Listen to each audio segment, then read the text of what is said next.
कालपासून माझा मुलगा माझं काय ऐकायला तयार नाही. तुम्ही मला जो निर्णय दिला ठीक आहे, मी निवडणूक लढवणार, आम्ही त्याला समजायचा प्रयत्न करतोय, पण तो काय ऐकण्याच्या परिस्थितीत नाही आहे. आणि मी म्हटलं तुला निवडणूक लढवायची तर थांब जरा, आपले शिंदे साहेब आहेत, सगळ्या गोष्टी आहेत, सगळे व्यवस्थित होईल. पण तो कालपासून तो म्हणला मला मी निवडणूक लढवणार आहे, कशी लढवणार आहे, मला लढवायचंच आहे.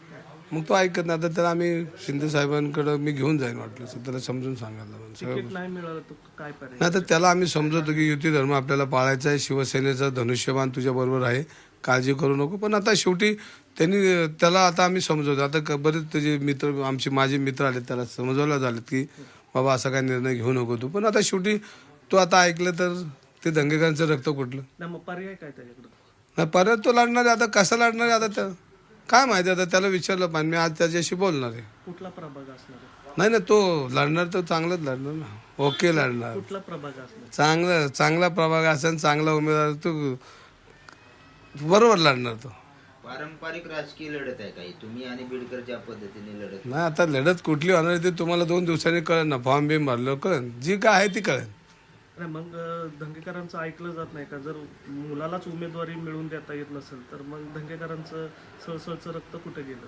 ना मग आले ना, आता बोलतोय ना तुमच्याशी. मग तो प्रभाग कुठला असणार त्याचा? पण त्याचा प्रभाग तो निवडणूक लढवणार, 2 दिवसांनी फॉर्म भरला, तुम्ही त्याला भेटायला आज आम्ही समजवतोय त्याला, बघू आता. पण तो लढणार तर एकदम व्यवस्थित लढणार ना. तो निश्चित झाले त्याचा अपक्ष लढायचं, त्याला निवडणूक लढवायची निश्चित झाली. आता त्याला समजायचं काम आमचं चाललंय. आम्ही सगळे नातेवाईक, मित्र, परिवार त्याला सांगतोय की असं काही करू नको. पण आता शेवटी त्यांनी ऐकणं त्याच्या हातात आहे. पण जर उमेदवारी अपक्ष लढायचं झालं तर मग भाजपच्या विरोधातच त्याला लढावं लागेल. नाही, जिथं लढायचा तर त्याचा विषय, तो थोडीच माझा विषय. मी एकनाथ शिंदे साहेबांबरोबर आहे, धनुष्यबाणाबरोबर मी आहे, त्याचा निर्णय तो घेईल. प्रभाग 23 असेल का 24 असेल?